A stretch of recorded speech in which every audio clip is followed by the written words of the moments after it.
Yes, oo. Ito po ay order ng Energy Regulatory Commission. Ang ERC kasi sila yung regulator namin. So lahat ng distribution utility sa buong bansa nire-regulate nila.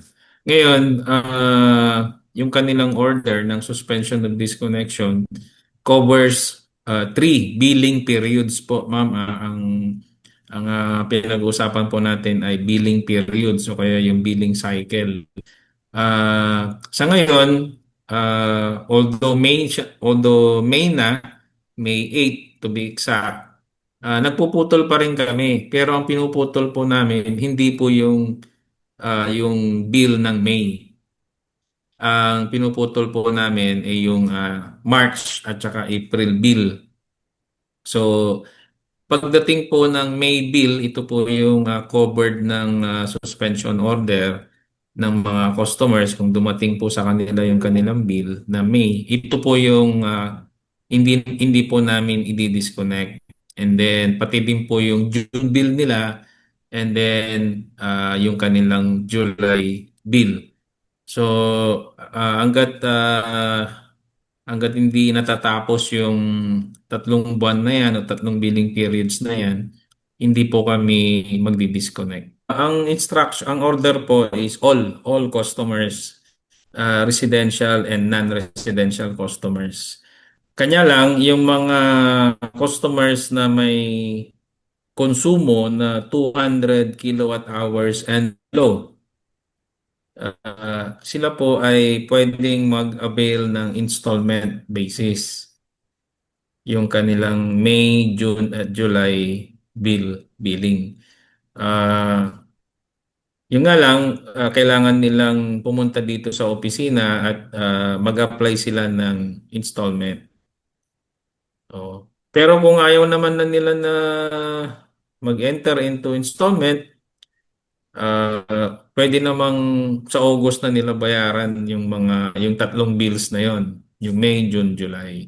Mhm. Or kung ayaw nila ng complication, kung meron naman na silang pambayad, di bayaran na lang nila yung May as normal, ganun. Yung nga lang, pag na-delay ka, hindi ka namin i-disconnect. Yung syempre, yung covered lang kasi ng order is up to the July billing period. Yung August, hindi na po siya covered ng advisory. So, assuming na bayad mo na yung May, June, July mo, yung August, syempre, mag-disconnect na kami nun sa susunod na buwan, yung August bill. Pero, ano naman kami, hindi naman ganun ka ka-inconsiderate yung DECORP. Alam naman namin yung hirap ng pagbabayad ngayon gawa ng fuel crisis, and then ito pa sumasabay pa tong init ng panahon. So talagang yung konsumo ng mga kababayan natin ay tumataas. Of course, maapektuhan din kami yung sa financial aspect kasi siyempre yung generator, yung pinagkukunan din namin ng energy, kailangan din namin bayaran yon. So, at saka yung transmission. Although, sinabi naman ng Energy Regulatory Commission na kung willing ding magbigay ng flexible payment scheme yung mga generators, pwede rin. Pero sa amin kasi, sa DECORP, ah, pwede namang siguro babayaran na namin yung doon sa generation, and then we'll just collect yung sa i-redistribute namin ni energy. Alam ko naman yung mga customers namin sa Decorp, although may option sila na ganyan na installment, pero minsan ayaw mo na rin ng complication kasi babayaran at babayaran mo din naman. Mas mahirap nga kung naipon tapos bigla mong babayaran, minsanan din na problema yun. Kaya yun lang, kung meron lang silang difficulty in paying, they can avail of the installment. Basta 200 kilowatt hours and below yung kanilang lumabas na konsumo.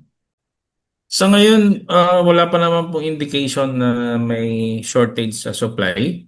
Pag tiningnan natin yung power outlook sa sa system operator, meron naman tayong sapat na operating margin. Kaso yung kanilang outlook kasi is on a daily basis. So, depende kasi kung sana walang magkaroon ng mga planta na pag-shutdown para normal lang yung daloy ng supply. Yun lang yung ano doon, yun lang yung challenge doon. At yung aspeto na yun, walang control doon ang Dagupan Electric Corporation. Doon sa generation at saka sa transmission issues, hindi namin yung kontrolado kasi hindi namin yun, kumbaga business segment. Meron kaming mga scheduled power interruption up to May 11. Nandun naman sa ano yan, doon sa aming Facebook page yung mga schedule. So right now, meron kaming scheduled power interruption sa may Calasiao. 5 hours lang naman yun. And then, kahapon, nagkaroon din kami and then dito rin sa Dagupan, meron kami sa may Bunuang Giset, mga 6 hours. Ito po yung mga regular maintenance lang namin para mas mapaayos namin yung daloy ng kuryente dun sa lugar at may iwasan yung mga interruption. Pero yung mga unscheduled, sa side namin, hopefully walang mangyaring ganun na unscheduled. O kaya yung sabi ko nga kanina, kung biglang may bumigay na generating plant, magkaroon ng imbalance ng system, magkaroon ng automatic load drop. Sana hindi kami makasama doon para hindi tayo maka-experience ng brownout o kaya blackout.